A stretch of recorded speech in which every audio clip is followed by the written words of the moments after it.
যুবক, সেই বড় ধনী লোকের ছেলে, মনে যা চা তাই করে। মা ছিল নেককার।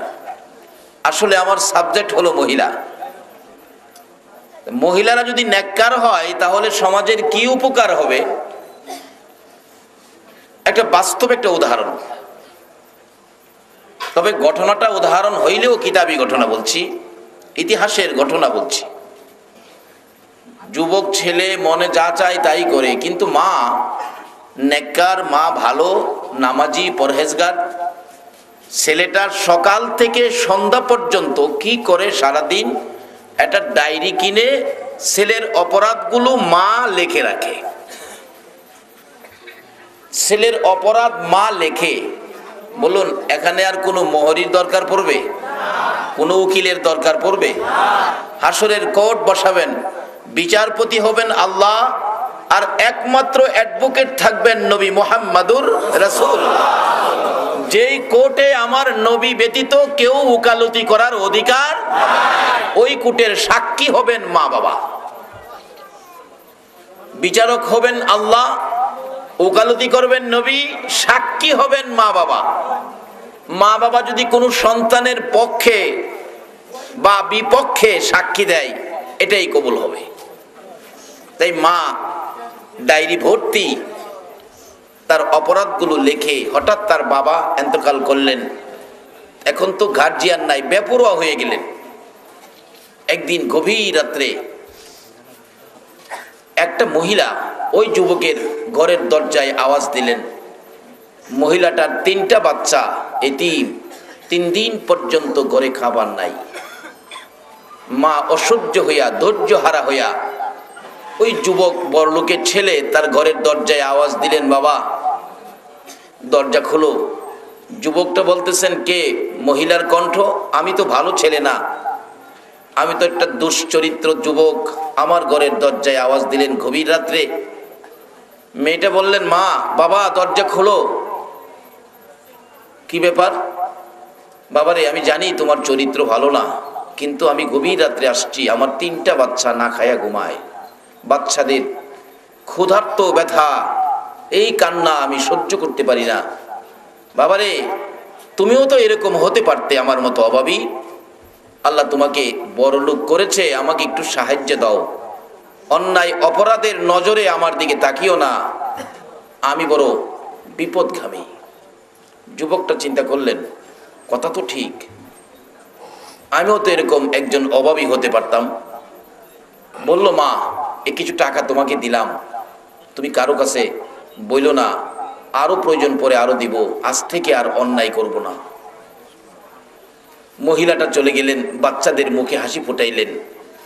কিন্তু ওই যুবক তখন মার লেখা দলিলটা, ডায়েরিটা নিয়ে আসলেন সকালবেলা। মাগো, আমি জীবনে কত অপরাধ করেছি আমি যুবক, দাও তো দেখি তোমার হাতের লেখা দলিল ডায়েরিটা। ডায়েরি নিয়ে দরজা বন্ধ করে খুলে দেখে প্রত্যেক দিনের অপরাধ। অবশেষে নিজে কাঁদতেছে, আল্লাহ এত অপরাধ আমি করেছি, যার সাক্ষী মা।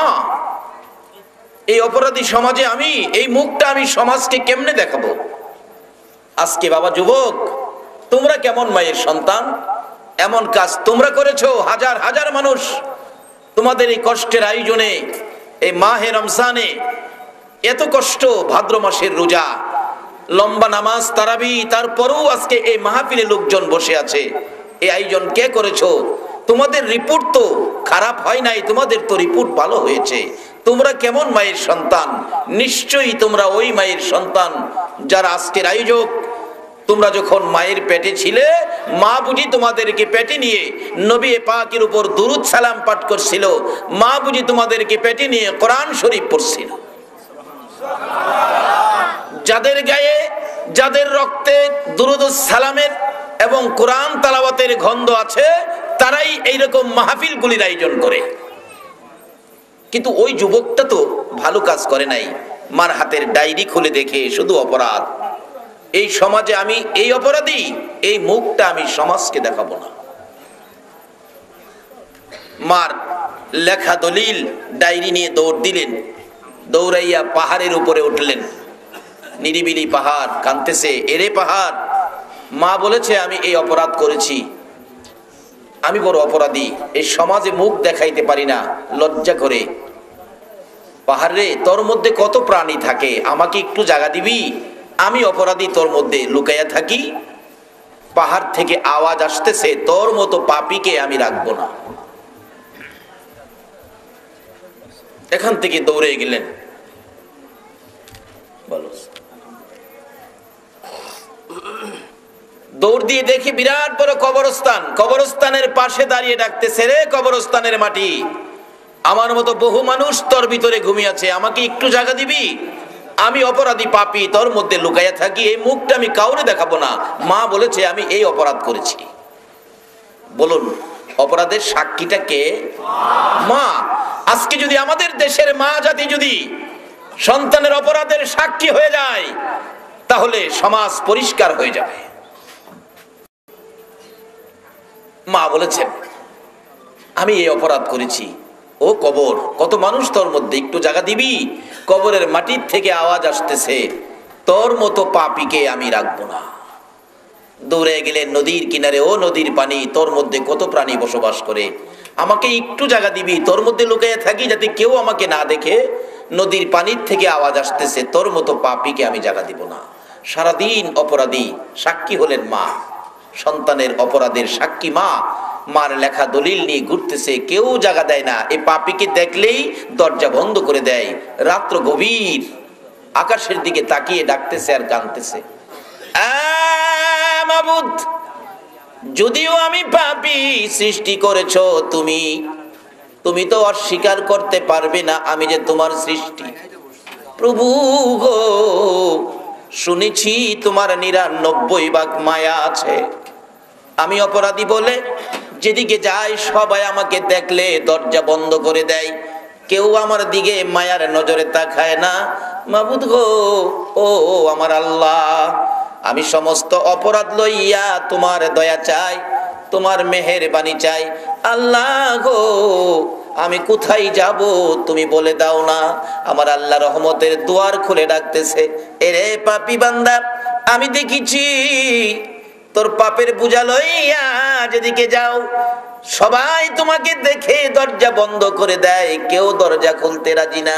বান্দারে, আমি অপেক্ষায় আছি, আমি রহমতের দরজা খুলে বসে আছি, তোর জীবনের পাপগুলো লইয়া একবার যদি আমাকে আল্লাহ বলে ডাক দিবি রে, আমি আল্লাহ তোর জীবনের অপরাধ ক্ষমা করে আমার রহমতের কুলে উঠাইয়া লইব।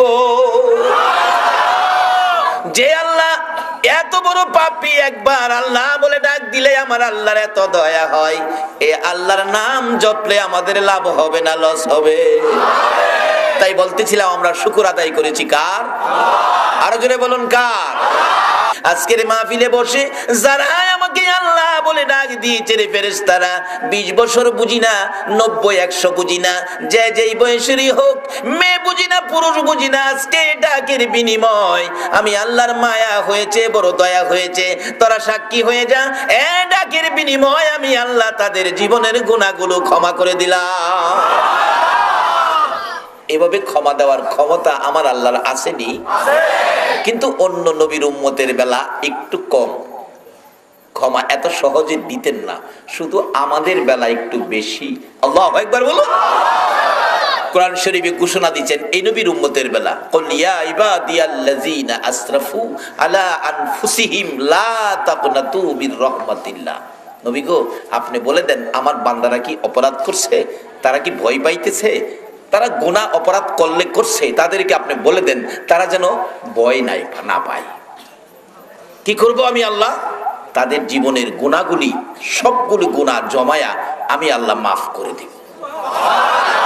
অন্য নবীর উম্মতেরা গুনাহ করে মাফ চায়া কুল পায় না, আর আমরা রে মাফ করে দিব আগেই ঘোষণা।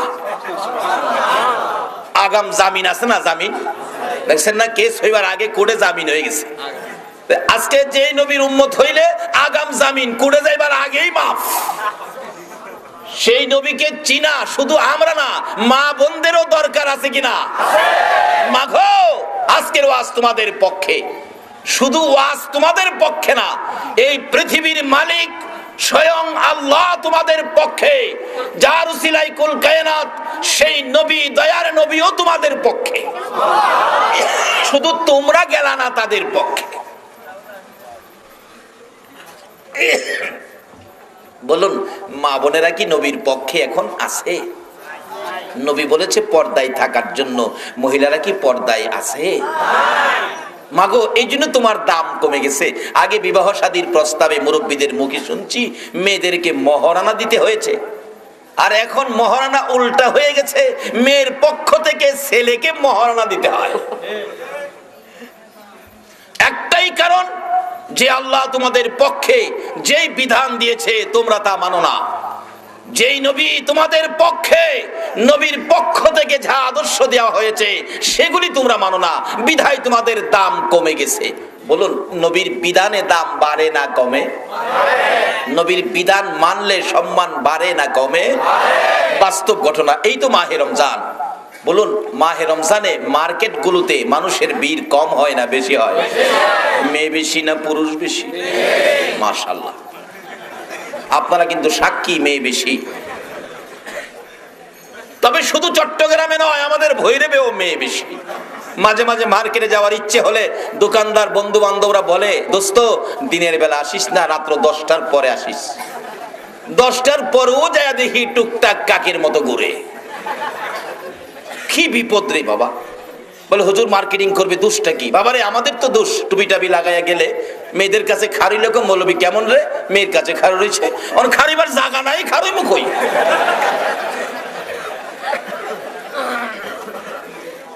আর এখন এমন এক পোশাক বাইরেছে, শুধু চোখ দুইটা দেখা যায়, আছে না? এটা মেয়ে না পুরুষ বুঝাই যায় না। পত্রিকায় দেখলাম এই শুরুতে পুরুষে ও মেয়ে সাজ্জা ডাকাতি করে। আসলে এটা ভুরগাটা ইসলামের বিধি বিধান কিনা এটাও জানা দরকার আছে। বলতেছিলাম, নবীর কথা যদি মেয়েরা মানে তা ইজ্জত বাড়বে না কমবে? তার বাস্তব আমার ভৈরব। এক দোকানে বসে, কাপড়ের দোকানে বসে আছি, এক ভদ্র মহিলা পর্দা করে, অর্থাৎ নবীর আদর্শ মেনে পর্দা করে উপস্থিত হলেন দোকানে। দেখলাম দোকানদার ওনাকে সম্মান করে বসতে দিলেন। বসে বললেন, খালাম্মা কি নিবেন? শব্দটা কি ব্যবহার করলো? খালাম্মা। আরেক মহিলা আসলেন, পর্দা নাই, ফিটফাট। দোকানদার ডাকে, ভাবি আসেন, বসেন। আচ্ছা, আপনাদের কাছে দিলাম, ভাবির মর্যাদা আর খালাম্মার মর্যাদা কোনটা বেশি? কিন্তু খালাম্মা একই মহিলা, এক মহিলাকে খালাম্মা ডাকলো, আর এক মহিলাকে ভাবি ডাকলো, মর্যাদার দিক একরকম হলো না দুই রকম হলো? আচ্ছা, খালাম্মা ডাক পাইলো কে? যার মধ্যে নবীর আদর্শ আছে। আজকে এই নবীর চিনো না বিদায় তোমাদের অধপতন। আজকে তোমাদের কেন রাজমিস্ত্রির কাজ করতে হয়? তোমাদের কেন রাস্তায় মাটি কাটতে হয়? তোমাদের গোলামি করার জন্য পুরুষদেরকে বানানো হয়েছে। তারা মাটি কেটে তোমাদের খাবারের ব্যবস্থা করবে। তারা রাস্তায় রাস্তায় পরিশ্রম করে, রাজমিস্ত্রির কাজ করে, কলকারখানায় শ্রমিক হয়ে তোমাদের খাবার জুগিয়ে তোমাদেরকে রাজরানীর মতো ঘরে বসায়া খাওয়াবে। তোমাদের অধপতনের মূল কারণ হলো আমার নবীর আদর্শ ছেড়ে দিয়েছো।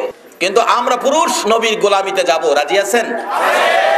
মহিলাদেরকে আহ্বান করব, ও মা বোনেরা তোমরাও আসো। মহিলা রাজি আছে কিনা জানি না, না থাকলেও আজকের ওয়াজে রাজি হওয়ার কথা। আপনারা কি নবীর গোলামিতে যাইতে রাজি আছেন? এই নবীর গোলামিতে আসতে হবে। মেয়ে এবং পুরুষ উভয়কে শান্তি পাইতে হলে একটাই রাস্তা, নবীর গোলামি। রাজি আছেন তো আপনারা? বলতেছিলাম, মহিলারা এখন সেদিকে যাইতে রাজি না। যদি আসেন তখন দেখুন আপনাদের দাম কত বাড়ে। আপনার পর্দা আছে একটা মহিলা, সে হলো খালাম্মা। পর্দা নাই আর একটা মহিলা, সে হলো। আচ্ছা বলুন, খালাম্মার সাথে কি ঠাট্টা মস্কারি চলে? ভাবির সাথে? অথচ যাকে ভাবি ডাকলো এর বিয়েই হয় নাই। খালাম্মাকে ইজ্জতের সহিত বলতেছে, খালাম্মা কি কাপড় নেবেন? দিলেন কাপড়, যেই কাপড়ে অন্য কাস্টমারের কাছে লাভ করব 100 টাকা, তার কাছ থেকে লাভ করলো দেখলাম 20 টাকা। জিগাইলাম, দোস্ত এভাবে কম দামে কাপড় দিয়ে দিলে কোনো বাড়াবাড়ি করলে না ব্যাপার কি? দোস্ত এই পর্দার মহিলা দেখলে আমাদের ইজ্জত করতে ইচ্ছে করে, এই জন্য কম লাভে ওনাকে আগে বিদায় করে দিলাম। আর হেইডারে লইয়া শুরু করছে খেলা। হাই রে হাই, বাস্তব ঘটনা। বাস স্ট্যান্ডের খতিব, ঢাকা যাবো বাসে উঠলেই ড্রাইভার হুজুর ভালো সিটটা আপনাকে দিলেন। ড্রাইভারের পাশাপাশি একটা সিট পিছনে বসলাম, আরেক মহিলা পর্দা শহীদ বুরকা পরা অবস্থায় স্টারিং এর কাছে বসা। ড্রাইভার কাছে বসতেছে, খালাম্মা একটু সাইড দেন, আমি আমার আসনে স্টারিং এ যাব। আর যদি বুরকা না থাকতো তাইলে ধাক্কা দিয়া গলা চিফাতা দইরা কইতো সাইড দেন। কিন্তু একটা ড্রাইভার পর্যন্ত খালাম্মা বলে আখ্যায়িত করলো। এটা এই সম্মানটা পাইলো কি দিয়ে বলুন? নবীর আদর্শ দিয়ে, ইসলামী বিধিবিধান দিয়ে। কাজে এখনো ইসলামে এই ইজ্জত সম্মান আছে। ইসলামে ইজ্জত সম্মানের সিস্টেম করেছেন আল্লাহ, সিস্টেম দিয়েছেন নবী মুহাম্মদুর রাসূলুল্লাহ। তাই বাবারা ভাইয়েরা বলতেছিলাম, আজকের ওয়াজের দিক যাবে মহিলাদের দিকে। আমার সাবজেক্ট দিছেন মহিলা।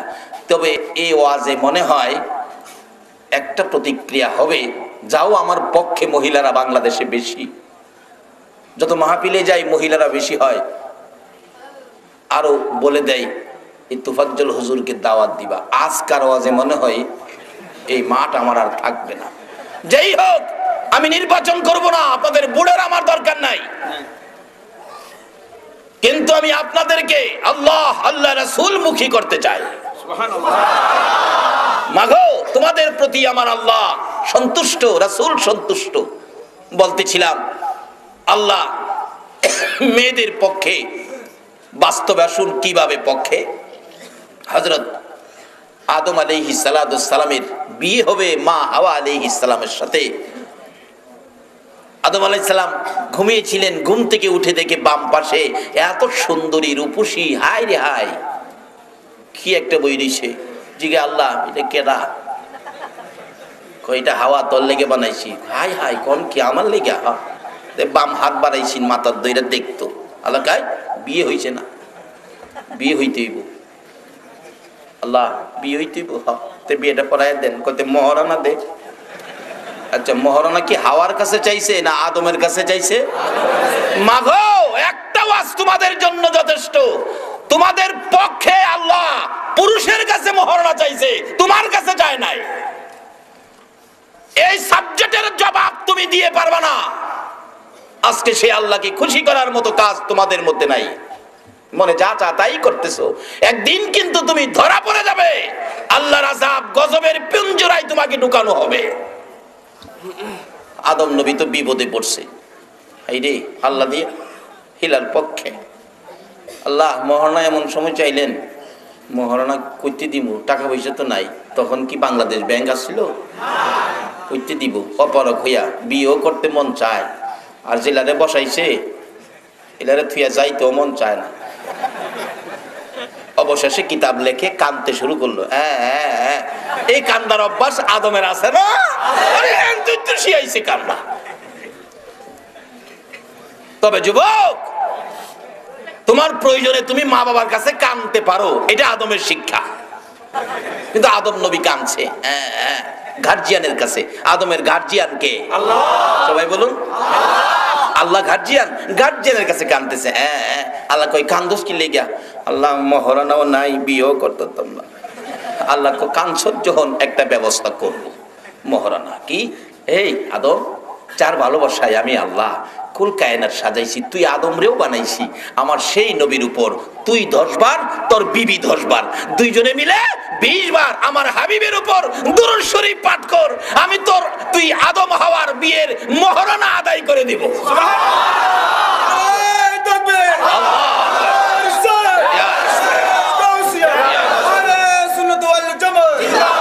বাবারা ভাইরা, আরে আদম হাওয়ার বিপদ উদ্ধার হয় আমরা নবীর দুরূদ দিয়া।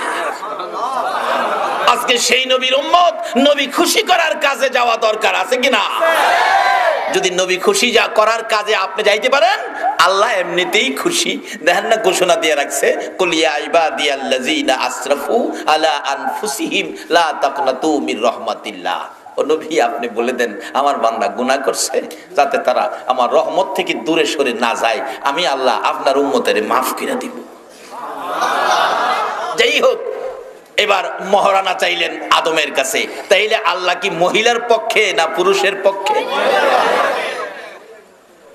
মাগো এই ওয়াজ করি না কারণ তোমরা দাম বাইরে যাইবো গা, তবে ওয়াজ দরকার।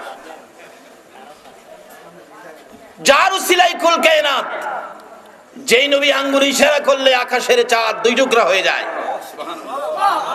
সেই নবীর মেয়ে খাতুনে জান্নাত ফাতেমাতুজ জাহরার বিয়ে হবে। নবীজি ডেকে ডেকে বলেন, আলী ফাতেমা কি বিয়ে করবি? মহারানার টাকা দাও। নবীজি মহারণা চাইলেন আলীর কাছে। এখন কি মেয়ের পক্ষে গেলেন না আলীর পক্ষে গেলেন? মহারণা দাবি করলেন কার পক্ষে? মেয়ের পক্ষে। আলী মহারণা দাও, বিয়ে করতে গেলে মহারণা লাগবে। হযরত আলী বলেন, ইয়া রাসূলুল্লাহ আমার কাছে একটা পয়সাও নাই, তোমার বিক্রি করার মতো কিছু আছে? হুজুর বিক্রি করার মতো কিছু নাই, শুধু ঢাল তরবারিটা আছে। হযরত আলী বলেন, হুজুর এই ঢাল তরবারি বিক্রি করলে আমি যুদ্ধ করব কি দিয়ে? রাসূল বলেন, তোমার ঢাল তরবারি বিক্রি করে হলেও মহারণা দিতে হবে। অথচ ইসলাম বলে তখনকার সময় আলীর হাতের ঢাল তরবারি ইসলামের জন্য 100% দরকার ছিল। রাসূল বলেন 100% দরকার হলেও এর চেয়ে বেশি দরকার হলো মহারণা। তাইলে নবীজি মেয়েদের পক্ষে আছে কিনা বলুন? কিন্তু এখনকার সময় মহিলারা তো নবীর পক্ষে নাই। হযরত আলী কি করবে? নবীর নির্দেশ মানতেই হবে।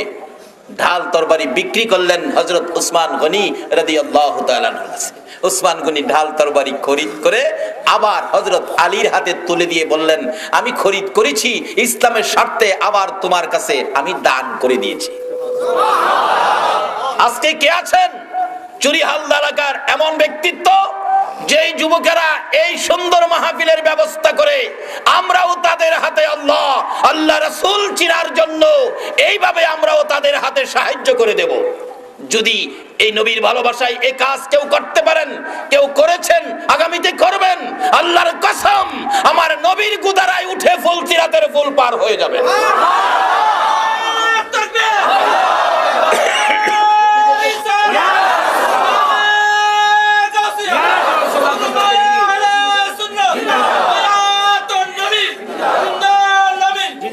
বাবারা ভাইরা, হযরত আলী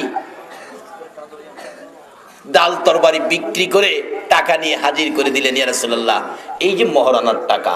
আল্লাহ নিজে হাওয়ার পক্ষে আদমের কাছে মহারণা আদায় করলেন, রাসূল নিজে ফাতেমার জন্য আলীর কাছ থেকে মহারণা আদায় করলেন। কিন্তু এইভাবে যদি আমরা আল্লাহ আল্লাহ রাসূলের পক্ষে থাকি, মহিলাদের পক্ষে আল্লাহ আল্লাহ রাসূল এইভাবে এখনো থাকবেন। কিন্তু আমরা আল্লাহ আল্লাহ রাসূলের পক্ষে নাই বিদায় আমাদের দেশের মহিলাদের বর্তমানে অধপতন। মহারণা চাইবার আগেই ছেলেরা মহারণা চায়, বিয়ার প্রস্তাব দিলেই জিগাই কত দিব। কি বলেন, মিথ্যা কইছি? এই বিপদ থেকে আমাদের মা বোনেরা কিভাবে বাঁচতে পারে, সেজন্যই আজকের মাহফিলের সাবজেক্ট। তাই আসুন, যে আল্লাহ আমাদেরকে এই ধৈর্যের সহিত এত রাত পর্যন্ত বসে থাকার তৌফিক দিলেন, সে আল্লাহর শুকর আদায় করেছি।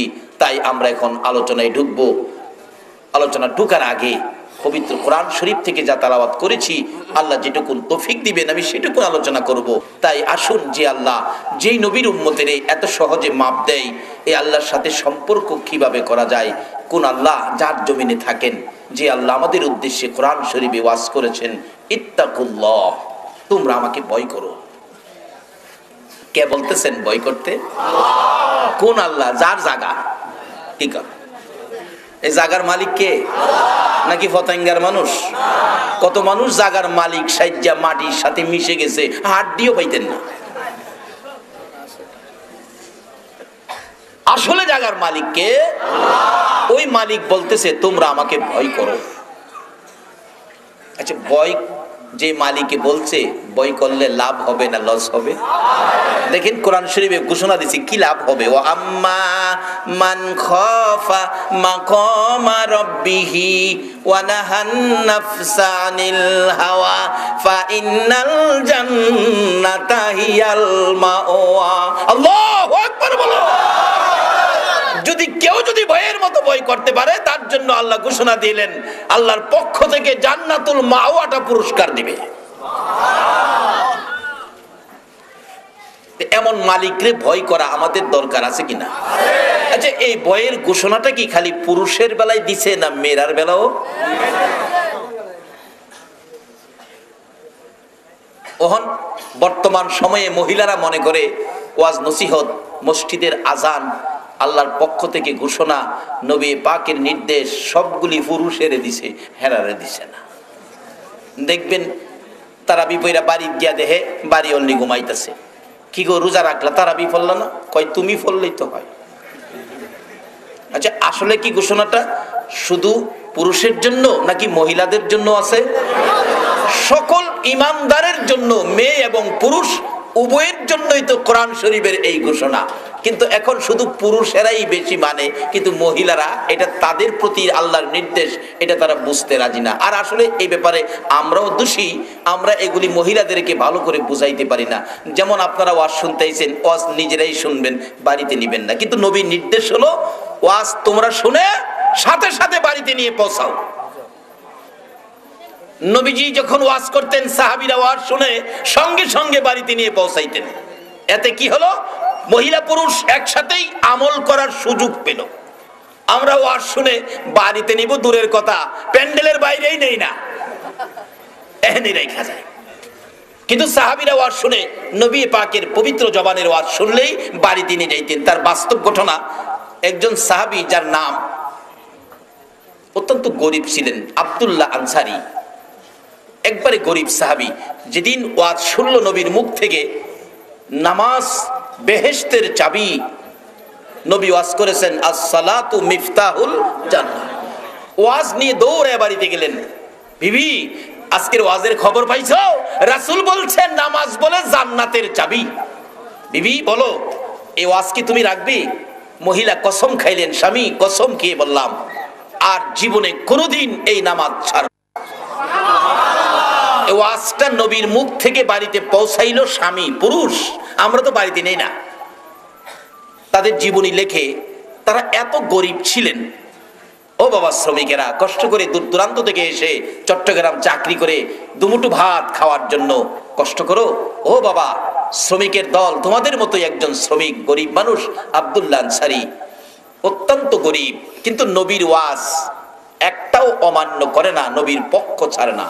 বিবি, রাসূল বলছে নামাজ বেহেশতের চাবি, নামাজ কি পড়বি? বিবি বলেন, স্বামী কসম খেয়ে বললাম জীবনে খাই বা না খাই নামাজ ছাড়বো না।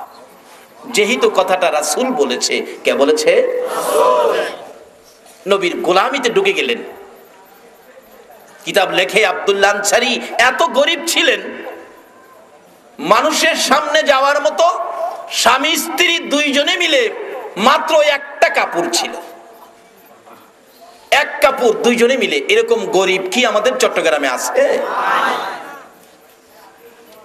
যারা রাস্তায় ভিক্ষা করে তাদেরও যায় দেখেন লক্ষ লক্ষ টাকা আছে।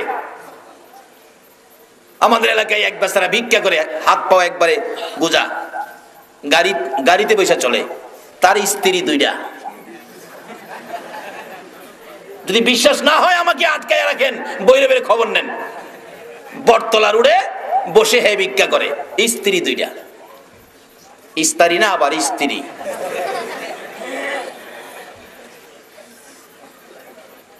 গরিবও আমাদের দেশের গরিব এখন ধনী। কিন্তু নবীর সাহাবী কত গরিব ছিলেন আব্দুল্লাহ আনসারী।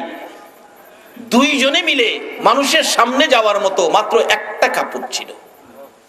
বিবি স্বামীর গলায় ধরে চোখের পানিগুলো জর্জর করে ছেড়ে দিয়ে কান্দে, স্বামী গো কিভাবে নামাজ পড়বো? তুমি তো কাপড় পরে মসজিদের নববীতে চলে যাবে, এক কাপড়ে দুইজনে মিলে নামাজ আমরা কিভাবে আদায় করব। তাদের জীবনী লেখে আব্দুল্লাহ আনসারী ঘরের ভিতরে গর্ত করেছে। মসজিদের নববীতে যখন জামাতের সময় হয়, আমার নবীর পিছনে যাইয়া জামাতে নামাজ পড়ার জন্য ঘরের ভিতরে গর্ত করে বিবিকে উলঙ্গ করে গর্তের ভিতরে বসাইয়া দরজাটা বন্ধ করে আব্দুল্লাহ আনসারী কাপড়টা পরে দৌড়াইয়া মসজিদে নববীতে যায়। পিছনের কাতারে যাইয়া জামাতে শরীক হইয়া জামাত শেষে সালাম ফিরাইলে আবার দৌড় মারে। ঘরের ভিতরে ঢুকে আব্দুল্লাহ আনসারী বিবিকে কাপড়টা খুলে দিয়ে নিজে উলঙ্গ হইয়া গর্তের ভিতরে বসে বিবি এই কাপড় পরে নামাজ আদায় করে। দুইজনে মিলে এক কাপড়ে এইভাবে নামাজ পড়ে, আমার রাসূলের কথা সারে না। আর হন সুকেশ ভর্তি কাপড়, নবীর কথা মানে না। মাগো, এই জন্য তোমার দাম কমছে।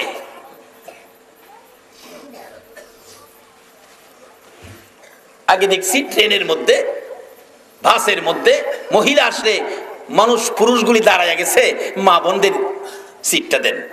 একজন আরেকজনকে সুপারিশ করছে, এই মহিলা দাঁড়ায় রয়েছে, ওনাকে সিটটা দেন। কিন্তু এখন আর দেখলে দাঁড়াইতে চাই না, আর এইদিকে চায় তা। মাগো, তোমার নিজের দাম নিজে কমাইতেছো, তবে তোমার দাম অতি ঊর্ধ্বে। এই পৃথিবীর প্রথম সম্পদ হলো মহিলা। যত সম্পদ দেখেন, প্রথম সম্পদ হলো পৃথিবীর জন্য মহিলা। আজকে মহিলারা কম দামি হলো কেন? রোগটা কোথায়? কারণটা কি? বাবার একটু লম্বা হইতাছে, আপনাদের কষ্ট হবে না তো? বাবারা ভাইরা, আব্দুল্লাহ আনসারী এইভাবে নামাজ শুরু করে দিলেন। এক কাপড়ে দুইজন, সিস্টেম করলো ঘরের ভিতরে গর্ত। মুসল্লিরা নালিশ দিলেন নবীজির কাছে, ইয়া রাসূলুল্লাহ, আব্দুল্লাহ আনসারী কি নামাজ পড়ে বুঝি না, মসজিদে নববীতে দৌড়ায় আসে, দৌড়ায় যায়। রাসূল বলেন, তোমরা সমালোচনা করো না, আমি নিজে এটা তদন্ত করে দেখি সমালোচনা কি ভালো না খারাপ। আমি নিজে তদন্ত করে দেখি। নবীজি আব্দুল্লাহ আনসারীর পিছে পিছে গেলেন, যায় দেখে দরজা বন্ধ। দরজায় দাঁড়ায়া নবীর আদর্শ, নবীর তরিকা, এই জিনিসগুলি ব্যবহার করবেন। কারো ঘরে ঢুকবার আগে সালাম দেবেন। নবীজি সালাম দিলেন, আসসালামু আলাইকুম আব্দুল্লাহ আনসারী, জবাব নাই। আবার দিলেন, তিনবার সালাম দিলেন। কারো ঘরে ঢুকবেন, তিনবার সালাম দিয়ে জবাব না পাইলে এই ঘরে আর ঢুকেন না, ফিরে আইসা পড়বেন। আর আমাদের দেশের চরিত্র হইল তিনবার সালাম দেয় না, দুইটা ডাক দেয়, ঘরে আসো মালিক ভাই, আসো ঘরে। মালিক ভাই সারা শব্দ না পেলে লগের টানে কই, ভাই যখন বাড়িত না লও বাবির লগেই দেখা করে যায়। আসেনি এই চরিত্র? কে দিল সেই অধিকার তোমাকে ভাইয়ের সাথে দেখার পরিবর্তে ভাবির সাথে দেখা করবে? আমার রাসূল নিষেধ করেছে, এই দেখা করা যাবে না। নবীজি একদিন বিবিগণকে নিয়ে বসে আলোচনা করতেছেন। নবীজির একজন অন্ধ সাহাবী আসতেছে। রাসূল বলেন, বিবিগণ তোমরা পর্দায় যাও, পর্দায় যাও, আমার সাহাবী আসতেছে। বিবিগণ আরজ করলেন, ইয়া রাসূলুল্লাহ, উনি তো অন্ধ, উনি তো আমাদেরকে দেখবে না। রাসূল বলেন, তোমাদেরকে উনি দেখবে না, তোমরা তো তারে দেখো। হুজুর আমরা তো দেখি, এটাও বেপর্দা হবে, তোমরা পর্দায় যাও। আর এখন বাইরে পায় না দেখে বাবির সাথে দেখা করতে যায়। এই জন্য বিশ্ব মুসলিমের অধঃপতন। যেই নবীর একজন উম্মত পৃথিবীতে থাকবে, পৃথিবী ধ্বংস হবে না। যেই নবীর উম্মত একটা বেহেশতে, একটা হাসরের ময়দানে থাকতে, বেহেশতের দরজা বন্ধ হবে না। আজকে সেই নবীর উম্মতের অধঃপতন কেন? শুধুমাত্র নবীর গোলামি, নবীর আদর্শ, নবীর তরিকার থেকে আমরা দূরে সরে গেছি। বাবারা ভাইয়েরা, কষ্ট হইতাছে আপনাদের? আব্দুল্লাহ আনসারী তিনবার ডাকলেন, জবাব দিলেন না, সালামের জবাব হলো না। রাসূল চলে আসতেছেন বিধি মাফিক, বিধি মাফিক চলে আসতেছেন। এটা নবী শিক্ষা দেন উম্মতের, এই মাফিক আমাদের চলতে হবে। কিন্তু চলে আসতেছেন আব্দুল্লাহ আনসারী, কি করবে রে? উলঙ্গ অবস্থায় তো রাসূলের সালামের জবাব দেওয়া যায় না। বিবি তাড়াতাড়ি করে এসে গর্তে ঢুকে কাপড় খুলে দিলে আব্দুল্লাহ আনসারী কাপড়টা পরে দরজাটা খুলে দৌড় দিলেন, নবীজির সালামের জবাব দিবে। কিন্তু এমন নবী গো, যাকে পিছন থেকে ডাক দেওয়া। মহিলা দৌড়ে বলতেছেন, তাড়াতাড়ি যান, নবীজি কষ্ট পাবে। পিছন দিক থেকে দৌড়ায় যাইতেছে, কিন্তু এমন নবী যাইতেছে যাকে পিছন থেকে ডাক দিয়ে ফিরানো যায় না। নবী মেরাজে যাবে, আল্লাহ পাক জিবরাইলকে পাঠাইছে। রাসূল তো ঘুমিয়ে আছেন, জিবরাইলের সাহস নাই নবীকে ঘুম থেকে ডাক দিয়ে জাগানো। এমন নবী ঘুমাইছে যাকে গায়ে ধরে ধাক্কা দেওয়ার সাহস জিবরাইলের, যারে নাম নিয়ে ডাক দেওয়ার সাহস জিবরাইলের নাই। জিব্বা লাগাই দিলেন নবীজির পাও মোবারকে, নবীর ঘুম ভাঙলো। এই নবীর পক্ষে থাকতে রাজি আছেন কিনা? জিবরাইল যাকে ডাক দেওয়ার সাহস পায় না, জিব্বা লাগাইতে হয়। সেই নবীকে ডাক কিভাবে দিবে? নবীর সাহাবী আব্দুল্লাহ আনসারী পিছনে যাইয়া কিতাব লেখে, পায়ের আওয়াজটা বড় করে মারছে। আওয়াজ হলে নবীজি পিছনে তাকাইছে, হুজুর ওয়ালাইকুম সালাম, আমি আব্দুল্লাহ আনসারী। হুজুর আমি অপরাধ করেছি, বেয়াদবি করেছি, আমাকে ক্ষমা করে দেন। আব্দুল্লাহ আনসারী রে, এতক্ষণ পরে কোত্থেকে আসলি? সালাম দিলাম কেন জবাব দিলি না? আব্দুল্লাহ আনসারী চোখের পানিগুলো গাল বেয়ে বেয়ে জর্জর করে পড়তেছে। হুজুর এমন এক অবস্থায় আমি ঘরের মধ্যে ছিলাম, রাসূলের সালামের জবাব দেওয়ার পরিবেশ ছিল না। নবী গো, আপনি যেদিন বলেছেন নামাজ বেহেশতের চাবি, এ ওয়াজ আমি বাড়িতে আমার বিবির কাছে পৌঁছাইছি। বিবি, আমি এবং আমার বিবি দুইজনে মিলে আপনার এই কথাগুলো আমল করি। নামাজ দুইজনে পড়ি, একজনও নামাজ ছাড়ি না। নবী গো, দুইজনে মিলে নামাজ পড়তে বড় কষ্ট হয়। হুজুর নামাজ পড়ার মতো দুইজনে মিলে ঘরের মধ্যে মাত্র একটা কাপড় আছে, এক কাপড় দিয়ে দুইজনে মিলে নবীর কথা মানি, একটু কথা অমান্য করি না। হুজুর দুইজনে মিলে এক কাপড়ে আপনার কথা মানতে যাই আমাদের বড় কষ্ট হয়। বিদায় এমন এক পরিবেশে ছিলাম গো, রাসূলের সালামের জবাব দিতে পারলাম না। কি পরিবেশে ছিলে হুজুর? দুইজনে মিলে এক কাপড়। মসজিদের নববীতে যখন আজান হয়, কাপড়টা পরে আমি যখন মসজিদের নববীতে চলে যাই, ইয়া রাসূলুল্লাহ, আমার বিবি ঘরের ভিতর গর্ত করেছি, উলঙ্গ করে বিবিকে ঘরের ভিতরে রেখে কাপড়টা পরে মসজিদে নববীতে যাই। মসজিদের নববীর জামাত শেষ হলে দৌড়াইয়া ঘরের ভিতরে এসে আমি উলঙ্গ হইয়া গর্তের ভিতরে বসি, আমার বিবি এই কাপড় পরে নামাজ আদায় করে। হুজুর যখন আপনি সালাম দেন, আমি উলঙ্গ অবস্থায় গর্তের ভিতরে ছিলাম, আমি সালামের জবাব এই অবস্থায় দিতে পারলাম না। রাসূলের সালামের জবাব দেওয়ার মতো পরিবেশ ছিল না, বিধায় কথা বলি নাই। পরে দৌড়াই আসছে, হুজুর আমাকে মাফ করে দিয়েন। আমার নবী বলেন, আব্দুল্লাহ আনসারী বলো কি, দুইজনে মিলে এক কাপড়ে নামাজ পড়ো, ঘরে গর্ত করেছো? জি হুজুর। আসো দেখি তোমার গর্ত শরীয়ত সম্মত কিনা, আসো দেখি। দরজা খুলে দিলেন। নবীজি দরজায় দাঁড়াইয়া দেখে ঘরের ভিতরের গর্ত এত গভীর ছিল যে গর্তটার ভিতরে মানুষ আছে কি নাই বোঝা যায় না, মেয়ে না পুরুষ তাও ধরা যায় না। আমার নবী চোখের পানি ছেড়ে দিয়ে ঘোষণা দিলেন, আব্দুল্লাহ আনসারী রে, তোদের দুইজনের জান্নাতের চাবি রোজগার হয়ে গেছে। বাবারা ভাইয়েরা, ভাগ্যবান হন নবীর আদর্শ মেনে নবীর পক্ষে এসে। মাগো, তোমরাও সাথে সাথে পুরুষের পাশাপাশি তোমরাও নবীর কথাগুলি মানো। কোরআনের হুকুমগুলো শুধু পুরুষের জন্য নয়, সাথে সাথে মহিলাদের জন্য। আব্দুল্লাহ আনসারী বললেন, তো এইভাবে আমরা দুইজনে নামাজ পড়ি, আপনার কথা মানি, আমরা অমান্য করি না। রাসূল ঘোষণা দিলেন, তোমাদের জান্নাতের চাবি রোজগার হয়ে গেছে। আব্দুল্লাহ আনসারী বলেন, আমার নবী বিদায় হয়ে যায়, পিছে পিছে যাইতেছি নবীজিকে আগায়া দেওয়ার জন্য। আমরা মেহমান আইলে আগায় দেই না? আব্দুল্লাহ আনসারী পিছে পিছে যায়, আমার নবী মেন রাস্তায় যাইয়া সোজা চলে যাবেন।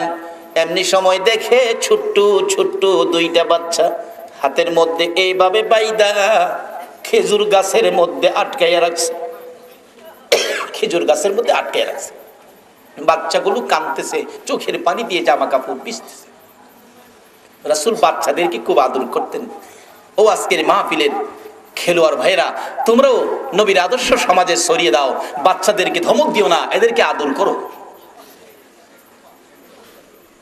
এমন একটা পরিবেশ চুরি হালদা সৃষ্টি করো, তোমাদের আদর্শ দেখে মানুষ যেন মাহফিলের পক্ষে আসে, মানুষ যেন দলে দলে এই মাহফিলের জন্য পাগল হয়ে যায়। নবীজি দেখে দুঃখ করে দাঁড়িয়ে বলতেছেন, বাবারা তোমাদের এই কষ্ট এই দুঃখ কি ব্যাপার? বাচ্চাগুলো কান্দে, হুজুর কত মানুষ যায় কেউ জিগায় না। আমার মায়ার নবী জিজ্ঞেস করলেন, দুঃখ কিসের? হুজুর আমাদের দুঃখের কথা কেউ জিগায় না। জিজ্ঞেস করেন তোমাদের বাবার নাম কি? আব্দুল্লাহ আনসারী কাঁদতেছে, বাচ্চাগুলো হাত বাঁধা ইশারা দিয়ে দেখায়, হুজুর গো আমাদের বাবা হলেন আব্দুল্লাহ আনসারী। রাসূল বলেন, আব্দুল্লাহ আনসারী রে, এই সন্তানগুলোর এত কষ্ট কারণটা ব্যাপারটা কি বলো? আব্দুল্লাহ আনসারী কাঁদতেছেন, কিছুই কয় না। বাচ্চাগুলো ডাকে, হুজুর আজকে 5-7 দিন পার হয়ে গেছে, আমাদের চুলায় আগুন জ্বলে না। হুজুর না খাইয়া থাকতে থাকতে পেটের খিদার যন্ত্রণা আমরা ভাই 2 জন সহ্য করতে পারি না। নবী গো পেটের খিদা লইয়া আমরা গরিবের সন্তান এই খেজুর গাছটার নিচ থেকে টুকাইয়া টুকাইয়া খেজুর খাইছিলাম গো নবী। এই গাছটার মালিক হলেন ইহুদি, এই খেজুর টুকাইয়া খাওয়ার অপরাধে আমরা 2 ভাইরে গাছের সাথে বাইধা রাখছি। আমার নবী সহ্য করতে পারলেন না, একটা দৌড় দিয়ে মসজিদে নববীর বারিন্দায় কান্দে। ওমর দৌড়াই আসলেন, ইয়া রাসূলুল্লাহ কার দেওয়া ব্যথায় কান্দেন বলুন? এই তো তরবারি হাতে, আমি এখন তাকে দ্বিখণ্ডিত করে দিব। আমার নবী কান্দে, ওমর রে আজকের চোখের পানি তরবারি দিয়ে বন্ধ করতে পারবি না। আবু বকরের সামনে হাজির, হুজুর বলুন আমি জীবন দিয়ে দিব, কার দেওয়া ব্যথায় কান্দেন? আমার নবী বলেন, আবু বকর রে জীবন দিয়ে চোখের পানি বন্ধ করতে পারবি না। দৌড়াই আসলেন হযরত উসমান গনি রাদিয়াল্লাহু তাআলা, ইয়া রাসূলুল্লাহ আমি উসমান গনি এসেছি, বলুন কিসের বিনিময় আপনার চোখের পানি বন্ধ করতে পারি? আমার নবী এইভাবে 2টা হাত বাড়াইয়া ডাকে, রে উসমান গনি আয়, আমি তোর অপেক্ষায় ছিলাম, তুমি পারবে আমার চোখের পানি খানি বন্ধ করে দিতে? হুজুর বলুন কিসের বিনিময়ে পানি বন্ধ করব? উসমান গনি রে ইহুদির বাড়ির খেজুর গাছটা কিনে আমি রাসূলকে দান করে দিতে পারলে আমার চোখের পানি বন্ধ হবে। উসমান গনি একটা দৌড় দিয়ে যাইয়া হাজির হয়ে গেলেন, ইহুদি এই গাছটা বিক্রি করে দাও, মূল্য যা চাইবি তাই পাবে। ইহুদি বলেন, বাড়ির কাছের গাছ কেন বিক্রি করব? ও ইহুদি আমার রাসূল কান্দে রে, কথা বাড়াইস না, কথা দিলাম আমি উসমান গনির কাছে আজকে যা চাইবি তা আমি তোকে দিয়ে দিব। উসমান গনি যা চাইম তা দিবি? তাহলে সুযোগ পাইছি, আমার বাড়ির পাশে তোমার 100 খেজুর গাছের একটা বাগান আছে, এই বাগানটা আমারে দিলে তোমারে একটা গাছ দিয়ে দিব। উসমান গনি একটা চিৎকার মারলেন, রে ইহুদি মাত্র একটা খেজুর গাছের বিনিময়ে 100 খেজুর গাছ চাইছস? আজকে যদি আমি উসমান গনির সকল সম্পত্তি চাইতে আমি রাসূলের ভালোবাসাই দিয়ে দিতাম। আজকে কে সেই খেলোয়াড় কল্যাণ সমিতির সদস্য, কাদের টাকায় আজকে এই নবীর ভালোবাসার মাহফিল সাজাইছে? কারা এই মাহফিলের পক্ষে সাহায্য সহযোগিতা করেছো? নিশ্চয়ই তোমাদের জীবন ধন্য হয়ে গেছে, তোমাদের এই কাজে আমার রাসূল খুশি হইয়া যায়। 10 টাকা 20 টাকা 100 টাকা 500 টাকা দিয়ে রাসূল খুশি করে ফেলেছো। যেই রাসূলকে খুশি করার জন্য উসমান গনির মতো ব্যক্তি সকল সম্পত্তি দিয়ে দিতে রাজি ছিল। নিয়ে গেলেন দলিল রাসূলের হাতে। নবীজি এসে বাচ্চাদের হাতের বানগুলি খুলে দিলেন, এরে বাবারা আর তোমাদের এই গাছের খেজুর টুকাইয়া খাইতে হবে না, এই যে লাও তোমাদেরকে গাছের মালিক বানিয়ে দিয়ে গেলাম। এত গরিবী অবস্থায় রাসূলের কথা অমান্য করে না, আর আমাদের সুকেশ ভর্তি কাপড়, কিন্তু রাসূলের কথা আমরা মানি না, বিধায় আজকে আমাদের অশান্তি সমাজে নেমে আসছে। যাই হোক বাবারা ভাইয়েরা, বলতেছিলাম আমরা ওয়াজ শুনে বাড়িতে নেই না, নবীর সাহাবীরা ওয়াজ শুনে বাড়িতে নিয়ে বিবির কাছে পৌঁছাইতেন, মহিলাদের কাছে পৌঁছাইতেন। আর এখন তো আরো সুবিধা, মহিলারাও দেখছি ওয়াজ শুনতে আসে। তাই মাগো তোমাদের উপর আজকের ঘোষণা শুধু আমাদের উপর নয়, তোমাদের উপর আল্লাহ বলেছেন তোমরা আমাকে ভয় করো। যাই হোক ওয়াজ মহিলাদের পক্ষে, লম্বা ঘটনা, বহু দূরে যাইতে হবে, সময় অধি যাইতেছে না। মা পানি দাও। মহিলা বলেন, বাবা ওমর নিষেধ করেছে, এ কাজ আমি করব না। বাবা কয়, তুমি পাগল নাকি? ওমর কি তোমারে দেখতেছে? ঘরের কোনায় কি দাঁড়ায় রয়েছে? মহিলা কয়, বাবা উমর যদি নাও দেখে, উমরকে যেই বানাইছে, তোমাকে আমাকে যেই বানাইছে, সে আল্লাহ তো দেখে।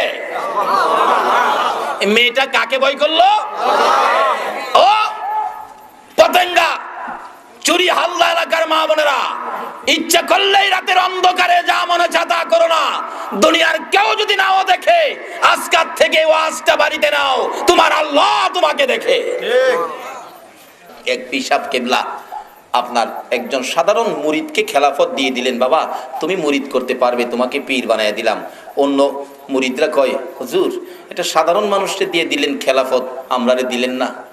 হুজুর কই, বেটা রে কি জন্য দিছি, আমি তো যাই নেই দিছি, তোর সাথে বুঝা দিতে হইব। হুজুর বুঝা দিছেন আপনি, কিন্তু আমরা তো কিছু বোঝা দরকার, কিসের উপর তারে দিলেন খেলাফত? আল্লাহর ওলি কই, বাবা দাঁড়া পরীক্ষা করি কেন দিছি। আচ্ছা তোমরা একটা কাজ করো, আমার মুরিদ যারা আছো, আমার জন্য প্রত্যেকে একটা মুরগি জব করে নিয়ে আনবা, কিন্তু মুরগিটা যে জব করবা কেউ যেমন না দেখে, একবারে নিরিবিলি চুপচাপ, কেউ যেমন না দেখে। হুজুর এটা কোনো ব্যাপার? এটো বাড়িতে গিয়া মুরগ ধইরা কেউ পায়খানার ভিতরে ঢুকছে, কেমন হুজুর লন মুরগ জব করুন, দেখবো কেউ, কথা হইল বাবা কেউ দেখে নাই না। হুজুর কেমনে দেখবো, পায়খানার ভিতরে কেউ যায়। আচ্ছা ঠিক আছে, তুমি? হুজুর আমি 3 তলার ছাদের উপরে রাত 12টায়, কেউ নাই, লন মুরগ তো খাইতেন। তুমি? হুজুর আমি পানির নিচে ডুব মাইরা দিছি পুকুরের নিচে, কেউ দেখে নাই, লন। তুমি? হুজুর আমি অন্ধকার গুরুস্থানের নিরিবিলি জায়গায়, যেখানে শিয়ালও যায় না রাইতে। তুমি? হুজুর আমি তো এইভাবেই ঘরের দরজা বন্ধ করে কাম সেরে নিয়েছি, কিন্তু যাকে খেলাফত দিছে মুরগিটা জীবিত অবস্থায় নিয়েছে। বাবা সবাই মুরগ জব করে আনলো, তুমি জীবিত আনলি, জব করলি না? চোখের পানি ছেড়ে দিছে। হুজুর মাফ করে দিয়েন, আপনি বলেছেন জব করতে হবে কেউ যেন না দেখে। হুজুর কেউ দেখবে না সে আশায় জব করার জন্য ঘরের দরজা বন্ধ করেছি, দুনিয়ার কেউ দেখবে না, আমি দেখি আমার আল্লাহ তাকাইয়া রইছে।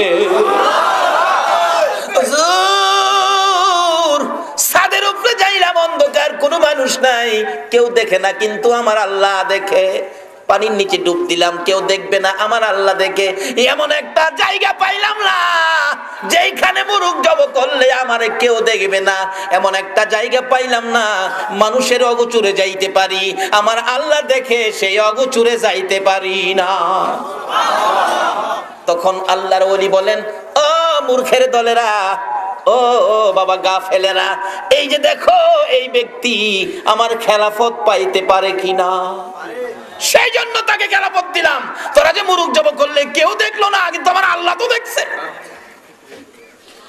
আল্লাহকে দেখে এই চিন্তাটা তোর ভিতরে নাই, তোর জন্য অপরাধ করা সহজ। আর কেউ যদি জানে আমার আল্লাহ দেখে, তার জন্য অপরাধ করা সহজ হবে না। ও চুরি হালদার মা বোনেরা, আজকাল থেকে এই ওয়াজটা সঙ্গে রাখো। আমি কি অপরাধ করব? সব তো আমার আল্লাহ দেখে। দুনিয়ার কেউ যেটা দেখে না সেটাও আমার আল্লাহ দেখে।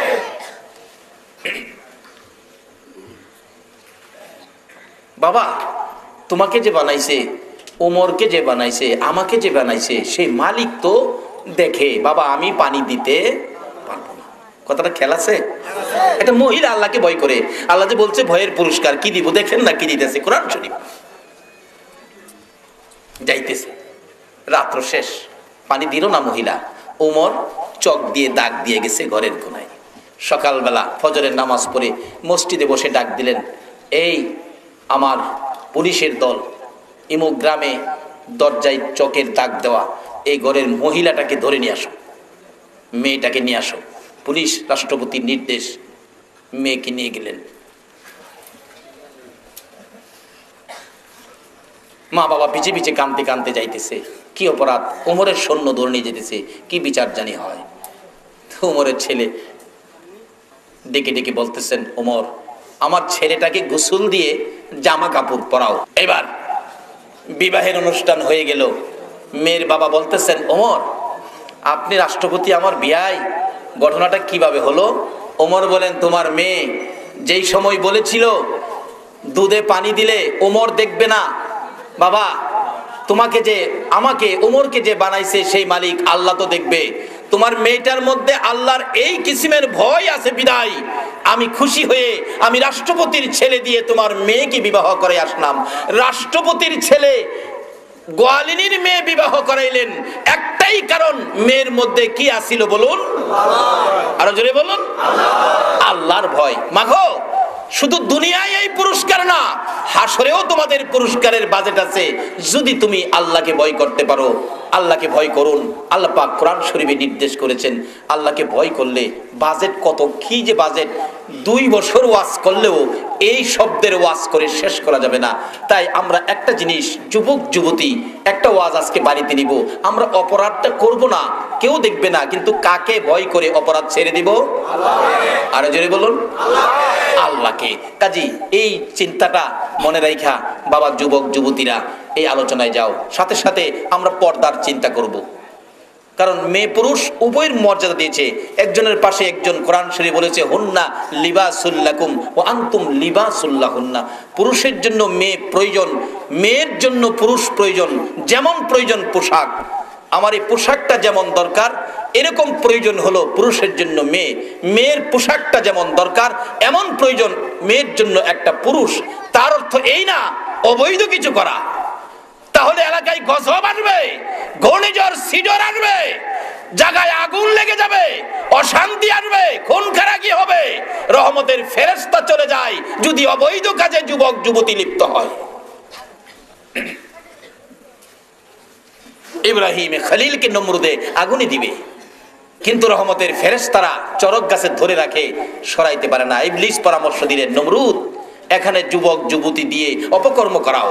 যুবক যুবতীরা যখন অপকর্ম লিপ্ত হলো, রহমতের ফেরেশতা চলে গেল, তখন চরক গাছের চরক ঘুরতে ছিল। ইব্রাহিমকে নমরুদ আগুনে নিক্ষেপ করেছে। যে এলাকায় যুবক যুবতীদের আচার আচরণ অবৈধ হবে, এই এলাকা থেকে আল্লাহর রহমত চলে যাবে, তখনই এলাকায় আযাব গজবের প্রভাব হয়। বাবারা ভাইয়েরা, অনুরোধ করব, যুবক তোমাকে তুমি কন্ট্রোল করো।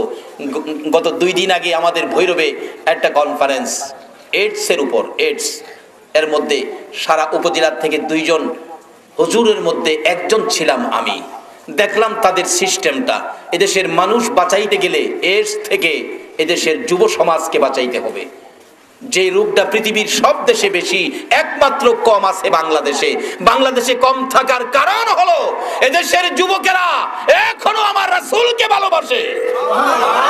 এই পৃথিবীর মানুষ এইডস থেকে বাঁচতে হলে একটাই মাত্র ঔষধ, সেটা হলো আমার নবীর আদর্শ।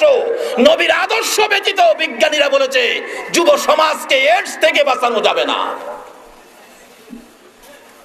যে রোগের কোনো ওষুধ নাই, একমাত্র ওষুধ হলো নবীর আদর্শ। তাই বাবারা ভাইরা, আমরা যুব সমাজ নবীর আদর্শকে নিজের মধ্যে ঢুকাবো, সাথে সাথে আমরা সমাজে প্রচার করব। তাহলে আমাদের লাভ কি?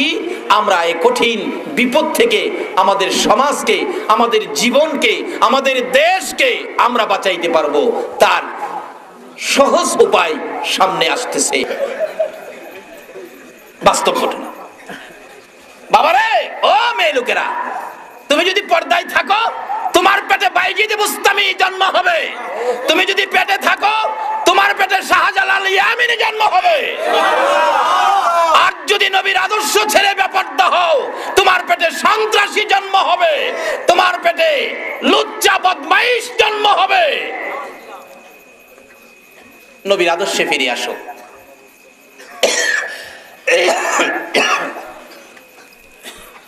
পর্দায় রাখেন। মাগো, তুমি নিজেও পর্দায় থাকো। মেয়েরে বেপর্দা করে দিয়ে স্ত্রী বেপর্দা মার্কেটিং করে, আর বুইয়া সাহেব মসজিদে তারাবি পড়ে। রাসূল বলেছে, আদ-দাইয়ুসু লা ইয়াদখুলুল জান্নাহ। যার স্ত্রী বেপর্দা, এই দাইয়ুসের স্বামী পর্যন্ত বেহেশতে যাওয়া সম্ভব হবে না। কাজে আমার নামাজেও কাজে আসবে না আমি যদি আমার স্ত্রীকে পর্দায় না রাখি। আমার রোজায় হজ জাকাতে কাজে আসবে না আমি যদি আমার উপযুক্ত মেয়েটাকে আমি পর্দায় না রাখি। আজকে রাত্র গভীর হলে রাস্তায় চলতে ভয় কেন? রাসূল বলেছে এশারের নামাজ পড়ে তুমি বিছানায় শোয়ার আগে তোমার উপযুক্ত ছেলে উপযুক্ত মেয়েটা বিছানায় শুইছে কিনা খবর নাও। বলুন, বাবা যদি গার্জিয়ান হয়ে উপযুক্ত ছেলে উপযুক্ত মেয়েকে এশারের নামাজের পরে বিছানায় শোয়ায়া দিত, তাহলে রাস্তায় কোনো অঘটন ঘটতো? বাবারা, আসুন নবীর আদর্শটাকে সমাজে আনি। এই নবীর আদর্শ ব্যতীত বিশ্ব মানব শান্তির আশা করতে পারে না। এইবারের ওয়াজ কিছু করা হইছে, এতে কি রাগ হইছেন আপনারা? আমাদের যে রোগ, এই রোগ এই করা ওষুধ ছাড়া দূর হবে না। মাগো, তোমার মতো কত মহিলারা যেই ঘরের রঙের শাড়ি পরে বউ হইয়া ঢুকছিল, এই ঘর থেকে সাদা কাফন করে বিদায় হয়ে গেছে। কাজী তুমিও একদিন বিদায় হবে। বিদায় হওয়ার আগে তুমি তোমার দেহটাকে কোরআন হাদিসের এক্সরে দিয়ে পরিষ্কার করো। আসুক, পরিষ্কার করে কবরে ঢুকেছে রাবিয়া বসরি। রাবিয়া বসরি কবরে ঢুকার পর মুলকিন নকিরা এসে জিজ্ঞেস করে, রাবিয়া তোমার রব কে? রাবিয়া কই, বাহারে বালা কথা জিগাইছো, সুবহানাল্লাহ। মাগো, তোমার মতোই তো একটা মহিলা রাবিয়া কবরে কথা বলেছে মুলকিন নকিরের সাথে। আমাকে জিজ্ঞেস করো আমার রব কে? ও মুলকিন নকির, তুমি যে এই কথা জিজ্ঞেস করবে আমার রাসূল তা বলেছে, আমার রাসূল বলেছে। শোনো মুলকিন নকির, আমি রাবিয়া যদি বলি আমার রব আল্লাহ, আল্লাহ যদি বলে আমি রাবিয়ারে চিনি না, তাইলে আমি মহিলা মানুষ, আমার কথার কোনো লাভ দাম হবে না। মুলকিন নকির, আমার রব কে আমারে না জিগাইয়া আমার রবেরে জিগাও তো আমি কে? আমার রব যদি আমারে বান্দি বলে স্বীকার করে এটা কারেক্ট হবে। সঙ্গে সঙ্গে আমার আল্লাহ বলতেছেন, ও মুলকিন নকির, আমার রাবিয়া আমার বান্দি, আর কি প্রশ্ন করবে? আমার রাবিয়া। মাগো, এমন একটা ব্যক্তিত্ব হয়ে তুমিও কবরে যাও, মুলকিন নকিরের প্রশ্নের জবাব দিয়ে দিবেন আমার আল্লাহ। তোমার মতো মহিলা রাবিয়া বসরি মুলকিন নকিরের সাথে কথা বলার অধিকার পেয়েছে। মাগো, শুধু রাবিয়া বসরি নয়, আমার নবীর প্রাণ প্রিয় বিবি মা খাদিজাতুল কুবরা রাদিয়াল্লাহু তাআলা আনহার জীবনী খুলুন। মা খাদিজা যেদিন এই জগৎ থেকে বিদায় হয়ে যাবেন, বেশি বেশি করে কাঁদতেছিলেন। মা ফাতেমা দৌড়াইয়া যায় নবীজির কাছে, বাবা গো, মা কান্দে, মার কান্না থামাইতে পারি না। আমার নবী দৌড়াইয়া খাদিজার পাশে বসে মাথায় হাত বুলাইয়া নবীজি দুইটা চোখের পানি জর্জর করে ছেড়ে দিলেন। খাদিজা রে, যখন মক্কা নগরে কেউ আমাকে ভালোবাসতেন না, কেউ আমার পক্ষে ছিল না, রে খাদিজা, তুমি ভালোবাসার মালা গলায় পরে আমি নবীর পাশে দাঁড়িয়েছিলি, আজকে তুমি কান্দো, আমি রাসূল সহ্য করতে পারি না রে খাদিজা, তোমার কান্না দেখে আমার চোখের পানি রাখতে পারি না। খাদিজা রে, বল কোন ব্যথায় কান্দো? তুমি কেঁদো না গো খাদিজা, আমি রাসূল তোমার পক্ষে আছি। হুজুর, আমি কান্দি, দুনিয়ার জমিনে আপনার রাসূল আমার পক্ষে থাকবেন, বিপদে আমার পাশে আসবেন, বিপদে পাশে বসবেন। হুজুর, আমি কান্দি, আমি খাদিজা যখন কবরে চলে যাব, কবরে তো আপনার রাসূল যাবেন না। মুলকিন নকিরের সওয়ালের জবাব আমি খাদিজা কেমনে দিব, সেই বয়ে কান্দি। রাসূল বলেন, খাদিজা রে, কান্দিস না, ভয় নাই, কবরে আমি রাসূল তোর পক্ষে আছি। বলুন, রাসূল যার পক্ষে থাকবে কবর হাসরে তার কোনো ভয় থাকবে কিনা? খাদিজা বলেন, ইয়া রাসূলুল্লাহ, আমার কান্না থামাবো আমার তিনটা কথা যদি আপনি রাখেন। প্রথম নাম্বারে কথা হলো, আমি খাদিজা মৃত্যুবরণ করলে নবী গো, বাজারের কিনা কাফন আমি খাদিজার গায়ে লাগাবেন না, আপনি নবী পাকের পাঞ্জাবি মুবারক আমি খাদিজার গায়ে পরাইবে। আরে মা বোনেরা, মা খাদিজা নবী লইয়া কবরে যাইতে চাই, এই নবী ছাড়া কবরে যায়ও না, কবরে তত্ত্বাবধায়ক সরকারের দোহাই মানবে না, বুশের দোহাইও কবরে মানবে না, একমাত্র দোহাই মানবে নবী মুহাম্মাদুর রাসূলুল্লাহ। নবী গো, আপনার একটা পাঞ্জাবি দিয়ে আমারে কাফন পরাবেন, এই দাবিটা রাখেন। নবী বলেন, যাও খাদিজা, তবু তুমি কেঁদো না, তুমি আমার সুখে দুঃখের সঙ্গিনী। রাখলাম। হুজুর, আরেকটা দাবি কি? আমাকে যে কবরের মধ্যে শোয়াবেন, আমি শুইবার আগে আপনি নবী কবরটা একটু শুয়ে আসবেন। বলুন, যেখানে নবী আছে এখানে কি আযাব গজব আছে? আল্লাহু আকবার, আল্লাহু আকবার। শুধু রহমত। নবী যেখানে আছে, বাস্তবে আসুন, আপনাদের এলাকার ইমাম সাহেব টুপি লাগানো মাথায়, বলুন টুপি কার সুন্নত? মুখে দাড়ি কার সুন্নত? পোশাক পাঞ্জাবি গায়ে কার সুন্নত? এই নবী। রাসূল বলছে নবীর আদর্শ যেখানে আমি সেখানে। এই নবীর সুরত নিয়ে রাস্তাটা গেলে লোকজন তাকে সালাম দেয়নি। আসলে ইজ্জতটা পাইলো কার উসিলাই? বাস্তব দুনিয়াতে দেখেন। আর এই ইমাম সাহেব মুখে দাড়ি নাই, প্যান্ট শার্ট পরে রাস্তায় হাঁটতেছে, কেউ তার দিকে তাকাইবো? কেউ সালাম কেউ দিবে? আর বৈরব থেকে আসছে চুর, বৈরব থেকে আসছে চোর, আছে না বৈরব? কিন্তু চুর হইলে কি হবে? মুখে দাড়ি সাদা, মাথায় রুমাল, টুপি, গায়ে পাঞ্জাবি, হাতে লাঠি, হাতে তসবিহ। এই সুরত দেখলে বলুন মানুষ সালাম দিবে না? আসলে চুর সালাম পাইলো কার উসিলাই? নবীজির আদর্শের উসিলাই। সুর বেড়া যদি নবীর আদর্শ থাকলে সালাম দুনিয়াতেই পায়, এই নবী লইয়া কবরে গেলে সালাম করবে না? তাই খাদিজা এই পথ ধরলেন, নবীর পথ।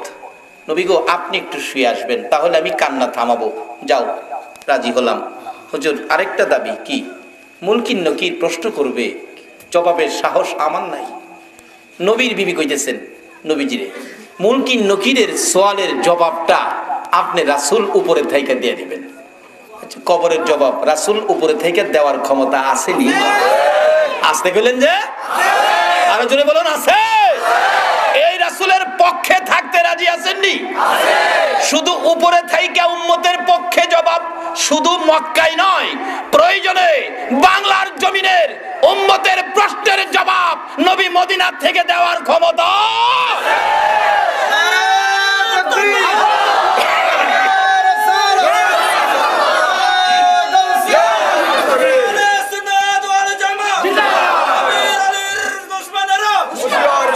বাবারা, শুধু স্লোগানের মধ্যেই রেখে যায়েন না, বাড়িতে নিয়ে যায়েন। লম্বা হয়ে গেছে, কষ্ট হইতেছে আপনাদের? যাই হোক, শেষ পর্যায়ে এসে গেছি। মাগো, তুমিও এই আদর্শটা নাও। বাবা যুবক, এই আদর্শে তুমিও চলে আসো। এবার খাদিজা বলতেছেন, নবী গো, আমার মুলকিন নকিরের প্রশ্নের জবাবটা আপনি নবী দিবেন। তিনটা কথা রাখলে আমি খাদিজা কান্না থামাবো। রাসূল ওয়াদা দিলেন, যাও খাদিজা, আমি তোমার এই তিনটা কথা রাখলাম। তারপরেও খাদিজা কান্দে। সুবহানাল্লাহ। খাদিজা, তিনটা কথার জন্য অনুরোধ করেছো, আমি রাসূল রাখলাম, তারপরেও কান্দো, ব্যাপারটা কি? হুজুর আর একটা শেষ দাবি, আর কোন দাবি আমি খাদিজা করব না। কি দাবি রে খাদিজা? হুজুর আমি দেখেছি মক্কার মানুষ মৃত্যুবরণ করলে বাজার থেকে কাফন কিনে কাফন পরাইয়া শেষ বিদায়ের সাজানি সাজায়, বাজারের সুরমা কিনে কাফনের উপরে ছিটাইয়া দেয়। নবী গো, আমি খাদিজার কাফনে বাজারের কিনা সুরমা ছিটাইয়েন না। খাদিজা রে, তাহলে আমি কোন সুরমা ছিটাবো? হুজুর আমি খাদিজা কিছু দামি সুরমা জোগাড় করেছি। আপনি নবী যখন মক্কা নগর ঘুরে ফিরে হুজরায় ঢুকতেন, আপনি নবী শুয়ে ঘুমিয়ে গেলে আমি খাদিজা আপনার পাও মুবারক থেকে জুতা মুবারক টাইনা খুলে জুতা মুবারক হাতে লইয়া কুরাইয়া কুরাইয়া নিচ থেকে কিছু ধুলি বালি জোগাড় করেছি গো।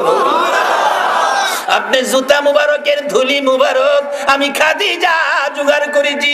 হুজুর মিলাইয়া দেখি এই ধুলি মুবারকের দাম আল্লাহর আরশের চাইতেও বেশি। তাই আমার বাজারের কিনা সুরমা কাফনে দিয়েন না, এই জুতা মুবারকের ধুলি মুবারক গুলো আমি খাদিজার কাফনের উপর ছিটাইয়া দিয়েন।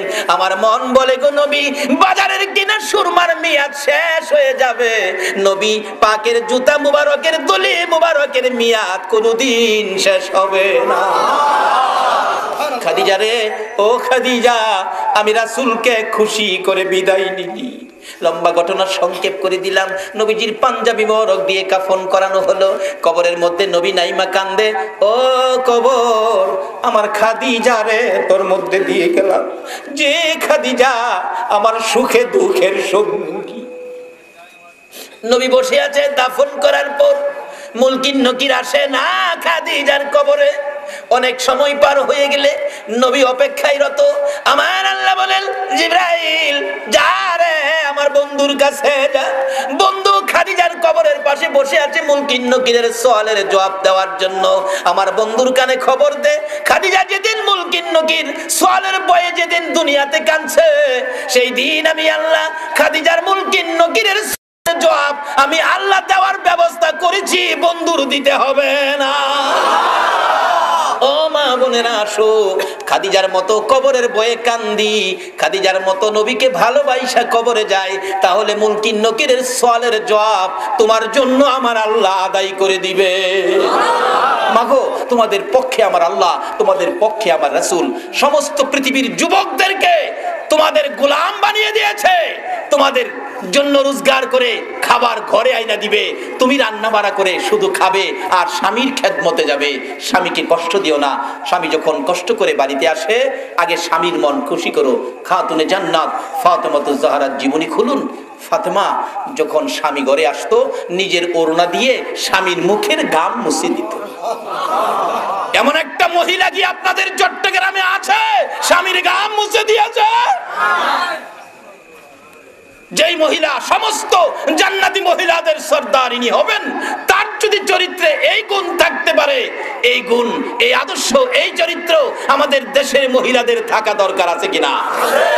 তোমরা স্বামীরে এই আদর করো না বিদায় তোমরা এখন রাস্তায় বাহির হইতেছে। তোমাদের জন্য স্বামী তো যথেষ্ট রোজগারের জন্য, স্বামীর রোজগারে আল্লাহ বরকত দিবে, তোমরা ঘরে থেকে খাবে। 3 দিন পর্যন্ত ফাতেমার চুলায় আগুন জ্বলে না। আলী বেরিয়ে গেলেন।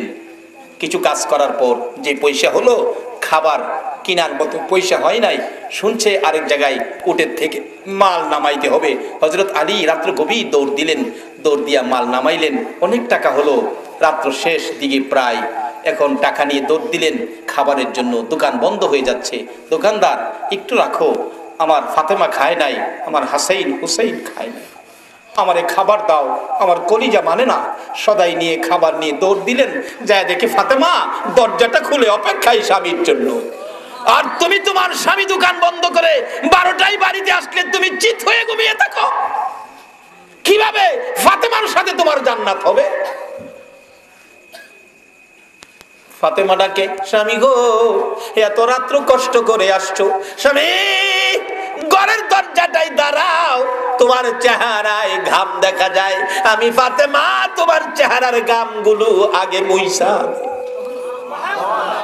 এই আচার আচরণ যদি পতঙ্গার মা বোনেরা তোমরাও যদি স্বামীর সাথে করতে পারো, আমি বলে গেলাম তোমার হাসর হবে খাতুনে জান্নাত ফাতেমাতুজ জাহরার সাথে। বাবারা ভাইয়েরা, এই ওয়াজ নিজেরা শুনে বাড়িতে নিয়েন, বিবিকেও যে শোনায়েন। অনেক মহিলারা শুনে নাই, ঘুমিয়ে আছে। কাজী ওয়াজ শোনার অর্থ শুধু শুই না গেলাম এটাই নয়, নিজে আমল করব, ফ্যামিলির সবাইকে এই কথাগুলো বুঝাবো, আমল করার জন্য পরামর্শ দিব, তাহলে ওয়াজ সার্থক হবে। আজকে অনুরোধ করে যাব, এত সুন্দর মাহফিল, এই আকাশের অবস্থা ভালো থাকে না, এই পরিবেশ যে আল্লাহ করে দিলেন যাদের আয়োজনে, এতে বোঝা গেল নিশ্চয়ই যুবকদের আয়োজন আমার আল্লাহ পছন্দ করে কবুল করে নিয়েছেন। এই যুবকেরা হলো আল্লাহর পছন্দের যুবক, এই যুবকেরা হলো নবীর ভালোবাসার যুবক। এই যুবকেরা যদি মাহফিলের জন্য আপনাদের কাছে বৎসরে একবার হাত বাড়ায়, আপনারা কি তাদের হাত খালি দেবেন? এদের হাত যদি কেউ খালি দেন, আমার রাসূল কষ্ট পাবে। আল্লাহ আমাদের সকলকে নবীর পক্ষে আল্লাহকে খুশি করার জন্য কবুল করুন, সকলে বলুন আমিন। মা বোনদেরকে এই আল্লাহ রাসূল খুশি করার কাজে কবুল করুক, সকলে বলুন আমিন।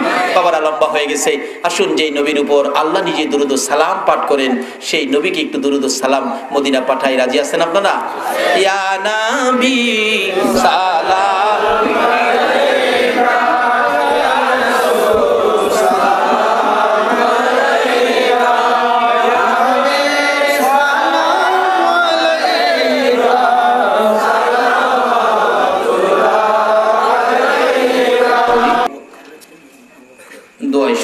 اللهم آمين ربنا ظلمنا أنفسنا وإن لم تغفر لنا وترحمنا لنكونن من الخاسرين রব্বিরহামহুমা কামা রাব্বায়ানি সগীরা।